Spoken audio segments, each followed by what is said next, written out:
बऱ्याच लोकांना वाटतं माशांना जगायला फक्त पाणी लागतं. नाही, हे असं नाहीये. एक घाण पाण्याचा पॉन्ड तुमच्या माशांना कसं स्लोली मारू शकतो, चला तर मी आज दाखवतो. आणि हे कसं क्युअर करायचं हे पण मी तुम्हाला सांगणार आहे. तर चला तर मग बघूयात आता माझा आउटडोर पॉन्ड. तर हे आहे माझा आउटडोर पॉन्ड, ज्याच्यामध्ये खूप सारे फिशेस आहेत, जसं की छोट्या छोट्या गप्पीज, मॉली किंवा आणखी काही फिशेस. तर चला तर आज याला क्लीन करूयात. जर तुम्ही फिश लवर असताल किंवा तुमच्या घरी पण असा आउटडोर पॉन्ड असेल, तर हा व्हिडिओ तुमच्यासाठी नक्की इन्फॉर्मेटिव्ह होणार आहे. तर व्हिडिओला लाईक करा आणि चला तर मग आपण आपल्या प्रोसेसला स्टार्ट करूयात. तर सर्वात पहिले आपण याच्यामध्ये लावलेलं होतं वॉटर लिलीचं झाड. तर हा कुंड आपल्याला बाहेर काढायचा आहे. वेळोवेळी जे फूड आपण फिशला टाकतो किंवा जे मड वगैरे असतं ते पाण्याच्या एकदम बॉटमला सेटल होऊन जातं, त्यामुळं अल्गी वगैरे तयार होती आणि पाणी असं ग्रीनिश दिसतं, एकदम डार्क. यामुळं आपल्याला वाटतं की फिश कमी झाल्यात. असं नाहीये, फिश यामुळं आपल्याला कमी दिसतात. आणि याच्यामुळे फिशला जे ऑक्सिजन मिळायची जी प्रक्रिया असते, म्हणजे जी प्रोसेस, ज्या प्रोसेसमुळे फिशला ऑक्सिजन मिळतं, ती प्रोसेस एकदम स्लो होऊन जाते आणि याच्यामध्ये पूर्ण ऑक्सिजन कमी होत असतं. त्यामुळे आपल्याला वेळोवेळी आपला जे पॉन्ड आहे त्याला क्लीन करणं सगळ्यात आवश्यक आहे. तर पूर्ण ऍक्सेसरीज काढल्याच्या नंतर आता आपण याच्यातलं सगळं पाणी वगैरे काढूयात. त्यासाठी मी एक बादली घेतोय. त्यामध्ये सगळ्यात पहिले जेवढ्या फिश आपल्याला वरती दिसतील तेवढ्या सगळ्या आपल्याला नेटमध्ये कॅच करायच्या. इथे बघू शकता काही फिशची एकदम कमी ग्रोथ झालेली आहे, जी आपल्याला अपेक्षित होती ती ग्रोथ इथे झालेली नाहीये आणखी. याचं हेच कारण आहे की इथं ऑक्सिजन लेवल कमी आहे आणि अल्गी आणि बॅक्टेरिया, जे बॅड बॅक्टेरियाज आहेत, ते इथे जास्त वाढलेले आहेत. वेळोवेळी आपल्याला आपला पॉन्ड क्लीन करणं सर्वात महत्वाचं असतं, कारण की याच्यामध्ये जे बॅड बॅक्टेरियाज वगैरे असतात आणि जी धूळ वगैरे खाली जमा झालेली असते ती फिशच्या गिल्सला आणि डायजेस्टिव्ह सिस्टमला एकदम स्लो करून टाकतात. त्यामुळे आपल्याला वेळोवेळी फिशचं जे पॉन्ड आहे त्याची क्लिनिंग सर्वात आवश्यक आहे. तर आज आहे डे 2 आणि याच्यामध्ये आपण टाकणार आहोत सॉइल. तर चला तर मग आता आपण सॉइल घेऊन येऊयात. तसं तर मी याला स्वच्छ पूर्ण क्लीन करून घेतलेलं आहे.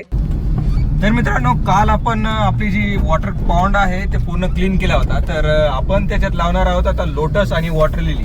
तर आता आपण चाललो ऑर्गॅनिक माती घेण्यासाठी. तर सध्या आपण आलो युनिव्हर्सिटीमध्ये.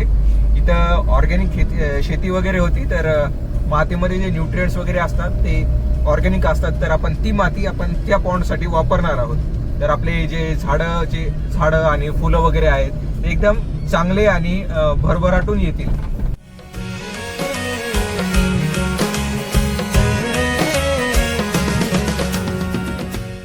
तर याच्यामध्ये आता मी पूर्ण माती वगैरे अंथरून घेतलेली आहे एकदम प्रॉपर.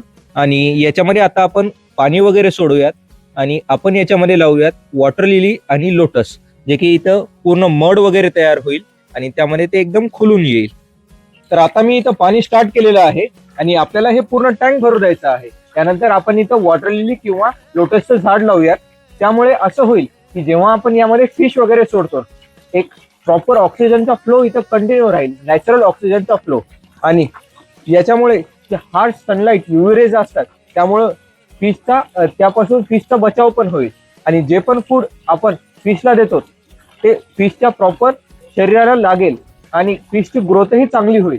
प्लस त्याच्यामध्ये दुसरा असा पॉईंट आहे की खराब पाण्यामध्ये फिशला जे पण फूड खाल्ल्यावर जी एनर्जी लागत होती फक्त सर्व्हायवलसाठी, तीच एनर्जी आता इथे कन्वर्ट होईल ग्रोथसाठी. तर सध्या इथं पाणी तर भरून झालंय हे पूर्ण. आणि याच्यामध्ये आता आपल्याला याला सेटल होऊ द्यायचंय तब्बल 24 आवर्स साठी. 24 आवर्स मध्ये हे पूर्ण पाणी सेटल होऊन जाईल. नंतरच आपल्याला इथं क्लिअर दिसेल आणि झाड वगैरे लावायला आणि फिश वगैरे टाकायला आपल्याला पूर्ण क्लिअर होईल. तर बेसिकली आज आहे डे 3 आणि आपलं हे पूर्ण पाणी आता क्लिअर वगैरे झालेलं आहे बऱ्यापैकी. म्हणजे सगळी जी धूळ वगैरे आहे ती एकदम सेटल झालेली आहे. आणि आता माझ्याकडे आहे हे छोटस रोपट कमळाचं. तर याला एकदम रूट सोबत आपल्याला काढायचं आणि याच्यामध्ये ऍड करूया. तर आता हे मी पूर्ण मुळासकट काढलेलं आहे आणि याला आपण आता ऍड करूयात त्यामध्ये.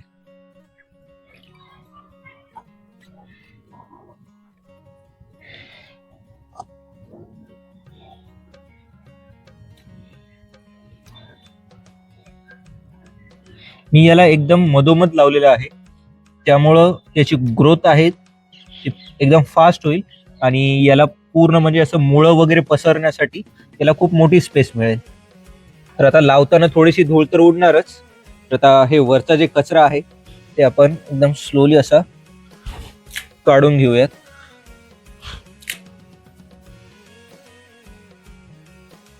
तर मित्रांनो, फायनली मला एवढंच सांगायचं आहे की क्लीन वॉटर पॉन्ड तुमच्या फिशच्या ग्रोथसाठी खूप जास्त मदतगार असतो. आय होप तुम्हाला हा व्हिडिओ आवडला असेल. तर व्हिडिओ जर आवडला तर लाईक शेअर सबस्क्राईब करा आणि हे आहेत व्हिडिओचे बिफोर आणि आफ्टर.